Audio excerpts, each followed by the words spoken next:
ইসলামী ব্যাংকের হারানো আস্থা ফেরাতে কি এবার জামায়াত শিবিরকে ব্যবহার করছে বর্তমান সরকার?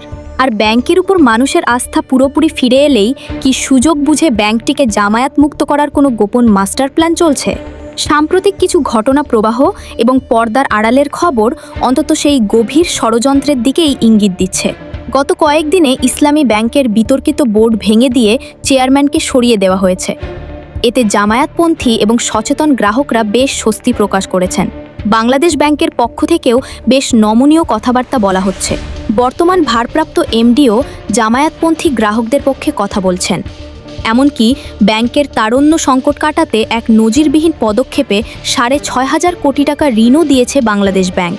এসব ইতিবাচক পদক্ষেপের কারণে যারা ব্যাংক থেকে টাকা তুলে নিয়েছিলেন তারা আবার টাকা জমা দিতে শুরু করেছেন। সাধারণ মানুষের মাঝে আস্থা ফিরছে, আর প্রবাসীরাও আবারও এই ব্যাংকে রেমিটেন্স পাঠানো শুরু করেছেন। দৃশ্যত মনে হচ্ছে সংকট হয়তো কেটে গেছে, কিন্তু বিশ্লেষকদের মতে আসল খেলাটা শুরু হতে যাচ্ছে এখানেই। সরকার এবং বাংলাদেশ ব্যাংক চাইলেই ২৪ ঘন্টার মধ্যে নতুন চেয়ারম্যান বা বোর্ড পুনর্গঠন করতে পারত, কিন্তু তারা তা না করে উদ্দেশ্য প্রণোদিতভাবে সময় ক্ষেপণ করছে। সচেতন গ্রাহক ফোরামের সাথে দফায় দফায় মিটিং করা হচ্ছে, নানা ধরনের অফার দেওয়া হচ্ছে। অভিযোগ উঠেছে সরকার মূলত এই সময়টাকে কাজে লাগিয়ে ব্যাংকের প্রতি সাধারণ গ্রাহকদের আস্থা পুনর্গঠন করছে। জামায়াতের সাইনবোর্ড ব্যবহার করে যখন আমানত পুরোপুরি ফিরে আসবে এবং ব্যাংক স্থিতিশীল হয়ে যাবে, ঠিক তখনই অতি নিরপেক্ষতার ধোঁয়া তুলে ব্যাংকটিকে পুরোপুরি জামায়াত মুক্ত করার একটি সুদূর প্রসারী ব্লুপ্রিন্ট বাস্তবায়নের চেষ্টা চলছে। এস আলম গ্রুপ গায়ের জোরে ব্যাংকটি দখল করার আগে এর মূল মালিকানায় ছিলেন জামায়াতপন্থী উদ্যোক্তারাই। কর্পোরেট নিয়ম অনুযায়ী যে কোনো কোম্পানির ব্যবস্থাপনায় মালিকপক্ষের সরাসরি অংশগ্রহণ থাকাটাই অত্যন্ত স্বাভাবিক।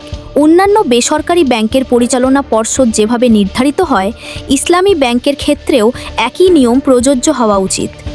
তাই অতি নিরপেক্ষতার দোহাই দিয়ে ইসলামী ব্যাংকের প্রকৃত মালিকদের সরিয়ে দেওয়ার এই চক্রান্ত কোনোভাবেই মেনে নেওয়া হবে না বলে কড়া হুঁশিয়ারি দিয়েছেন গ্রাহকরা।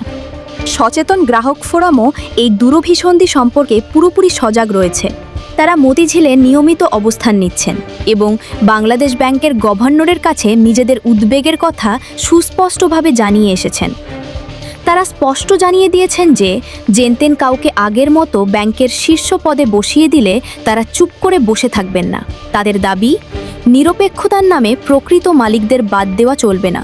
যদি এমন কোনো ষড়যন্ত্র বাস্তবায়নের চেষ্টা করা হয়, তবে সাধারণ গ্রাহকদের নিয়ে আবারও কঠোর ও বৃহত্তর আন্দোলনে নামার সম্পূর্ণ প্রস্তুতি তাদের রিজার্ভে রয়েছে।